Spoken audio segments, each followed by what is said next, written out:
soprattutto in termini di pendenza, qual è la difficoltà vera di questa salita? 32%? Cavolo, è già una pendenza che solo a dirla spaventa. Qui siamo veramente in una salita da incubo. Questa è la porta dell'inferno.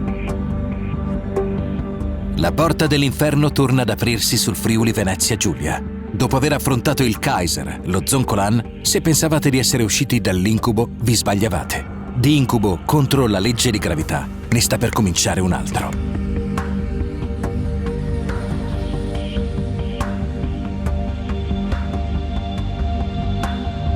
Un primo chilometro già molto impegnativo all'11% di pendenza media e un secondo chilometro a un 10-11% sempre di pendenza media.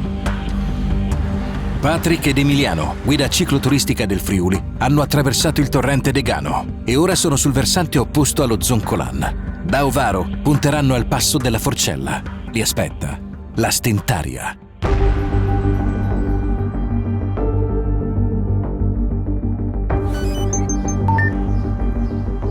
Questo, amico mio, è il pezzo di riscaldamento per avvicinarsi, dai. Però promette bene questa salita. Pendenza, 13%, non siamo ancora arrivati a Mione, il peggio deve ancora appunto arrivare. Dal secondo chilometro si snodano 7 chilometri, la cui pendenza non scende mai sotto il 17%, con punte al 31%. Un dislivello di 1111 metri. Pendenza media 18,27%. Beh, poi c'è da dire che sono convinto che in una salita del genere pochi abbiano provato a conquistarla, ma ancora meno ce l'abbiano fatta, perché quelli che sono saliti con me hanno messo tutti il piede a terra, Patrick. Dai. Proprio questo non volevo sentirmi dire. Il piede a terra io spero davvero di non metterlo, perché sarebbe un pochino umiliante, ma al di là di questo la cosa bella di oggi è che le nostre telecamere di Icarus sono le prime in assoluto a testimoniare e a raccontare questa salita da incubo. Assolutamente sì. I panorami da sogno che si possono incontrare tra le casere Forchia, Losa, Gerona, Pieltinis forse attenuano un po' la fatica se si riesce ad alzare la testa.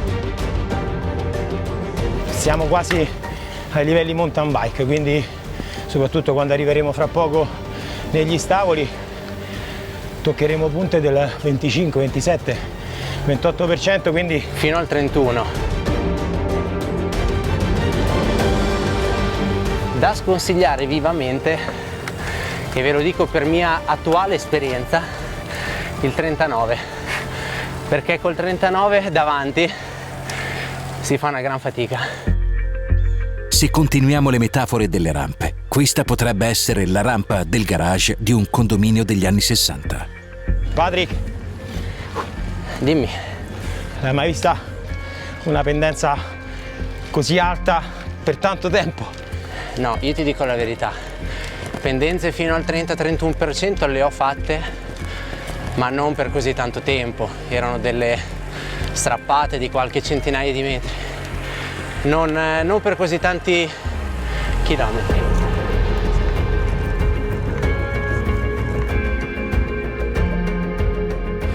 Qui avanti a noi mi sembra di vedere che comincia il tratto in cemento, si schiarisce, lasciamo l'asfalto, quel famoso tratto zigrinato che ci introduce poi nella parte infernale, no? Sì. Sì, Patrick, qua. Eccolo. Voilà, siamo qua sopra. Quindi vuol dire che non c'è più da parlare, c'è solo da pedalare e ci sono pendenze dal 26 al 32 con l'ultimo pezzo. Adesso ci sono due tornanti ripidissimi e l'ultimo pezzo sarà brutale, dritto, 25-32%.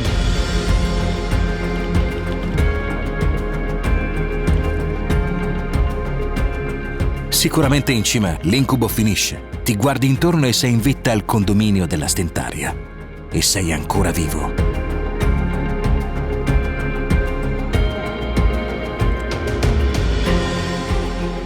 È stata veramente dura. Gli ultimi 800 metri infernali. Pendenze fino al 30%, 31%. Vabbè, qui si vedeva il 31 e difficile anche un po' ragionare quando si arriva qua. È la peggiore in assoluto che potete fare, almeno qui nel Friuli, in Italia quasi sicuramente.